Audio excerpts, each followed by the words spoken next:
अगर आपके घर में चूहा के साथ ये 9 कीड़े घर में दिखाई दे रहा है तो जरा संभल जाइए, क्योंकि ये कोई साधारण बात नहीं है।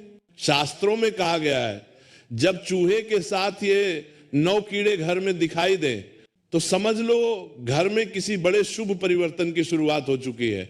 प्यारे भक्तों, माताओं और बहनों, आज जो कथा मैं आपको सुनाने जा रहा हूं इसे साधारण कहानी समझने की भूल मत करना। ये केवल एक कथा नहीं बल्कि आपके और हमारे घर के भीतर छिपे उन रहस्यों की कुंजी है जो हमें रंक से राजा बना सकती है, और अगर अन्न देखा कर दिया जाए तो महलों में रहने वालों को भी दाने दाने का मोहताज कर सकती है। आज हम चर्चा करेंगे उन संकेतों की, उन शगुनों की जो हमारे घर में रोज दिखाई देते हैं, चाहे वो घर में चूहे का आना हो या उन 9 विशेष कीड़ों का दिखना या फिर घर की लक्ष्मी का प्रतीक झाड़ू हो।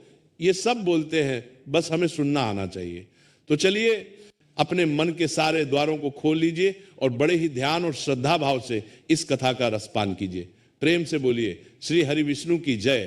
तो सुनिए, ये बात है बहुत पुराने समय की, सत्ययुग और त्रेता युग के बीच के किसी कालखंड की, जब धर्म और कर्म का बहुत मान हुआ करता था। भारतवर्ष के एक समृद्ध नगर में जिसका नाम कंचनपुरी था, वहां एक बहुत ही धनवान सेठ रहा करता था। सेठ का नाम था धर्मदास। जैसा नाम वैसा ही उसका काम था। उसके घर में लक्ष्मी का ऐसा वास था कि मानो साक्षात माता लक्ष्मी ने वहीं अपना स्थायी निवास बना लिया हो। धर्मदास और उनकी धर्म पत्नी सुशीला दोनों ही बड़े धर्मात्मा थे। सुबह उठते ही सबसे पहले गौ माता की सेवा करना, तुलसी में जल चढ़ाना और फिर नारायण की पूजा करना, ये उनका नित्य नियम था। परंतु कहते हैं ना कि इंसान को सब कुछ मिल जाए, ये जरूरी नहीं। विधाता कहीं न कहीं कोई कमी छोड़ ही देते हैं ताकि इंसान को ईश्वर की याद आती रहे। सेठ धर्मदास के पास धन था, वैभव था, समाज में मान सम्मान था, लेकिन एक चीज की कमी थी जो उनके हृदय को दिन रात कचोटती रहती थी।